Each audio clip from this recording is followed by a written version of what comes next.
There's a common misconception that any designer is a UX researcher, any UX researcher is a designer. Like, what is the difference between the two? Yeah, I think that's especially now that UX is growing and has been growing for many years. A UX researcher, UX designer is typically going to be the person who does that initial research or does that testing.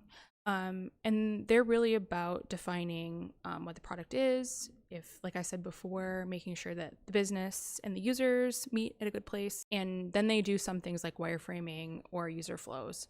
So it's really about focusing on that initial pass and structure of the product you're building versus make more of what a lot of people traditionally think is a designer, who would be doing like the look and feel, any like brand translation, or like interactivity, animation, et cetera, et cetera. Kind of reading through the lines here. So you're saying that on a project, it makes sense to have two. All right, it makes sense to have more than just a designer or a UX researcher. Yeah, definitely.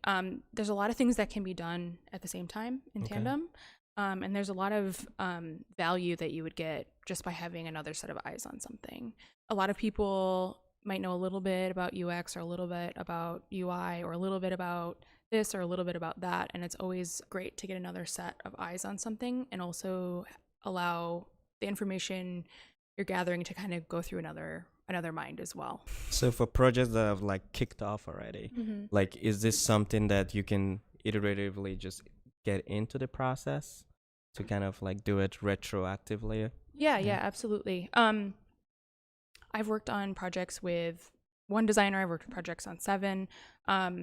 And you can grow and shrink that depending on what your needs are as you are going through your process. And you can definitely jump in and start incorporating some UX methods at any point. Gotcha.